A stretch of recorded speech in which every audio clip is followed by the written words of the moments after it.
Oi. Gente, vamos fazer o seguinte. Vamos pegar os 22 arcanos maiores do tarô e vamos dividir eles em duas linhas de 11 cartas. Tá? Começando no mago, terminando no louco. Então a gente faz o seguinte. A gente pega o mago e vai até a força. Olha só que interessante essa linha. A maior parte dessas cartas mostram o ser humano em evidência, tá?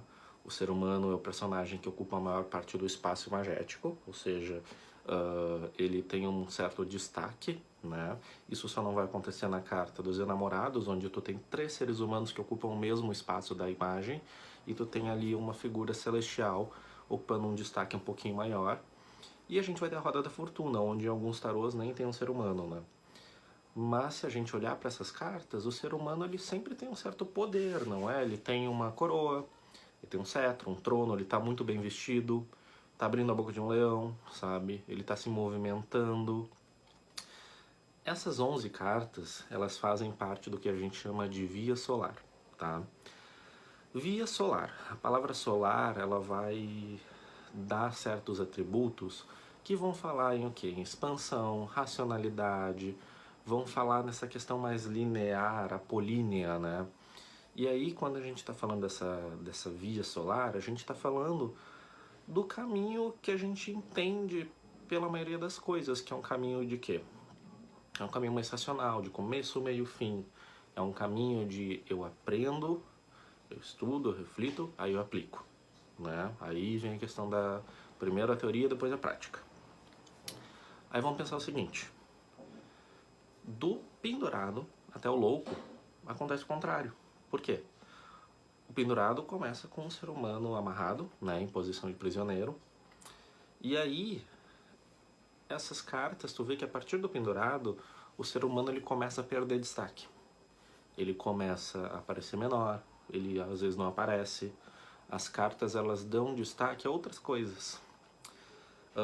E essas cartas muitas vezes vão revelar situações diante das quais a gente só se adapta, a gente só aceita, né?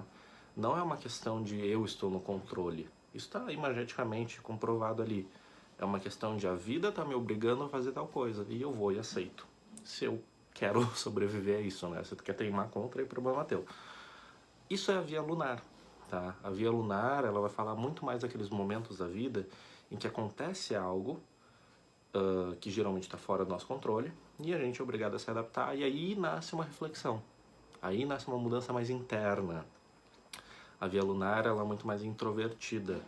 Não no sentido de sociabilidade, tá? É muito importante que a gente entenda que quando eu falo em extroversão e introversão, não estou falando se eu saio ou não de casa, tá? Mas eu estou falando muito mais da forma como eu tiro os meus insights psíquicos. E a via lunar, ela é muito mais interna. Ela vai falar muito mais de uns aspectos que estão além de mim. Não é o meu ego que está controlando, tá? Essa estrutura, que é a estrutura binária, né, que divide em 22 arcanos em duas linhas de 11, ela nos ajuda a situar os arcanos dentro de uma espécie de comparação. É muito importante que a gente não entenda que a via solar é boa e a via lunar é ruim, tá? Porque não é assim que funciona.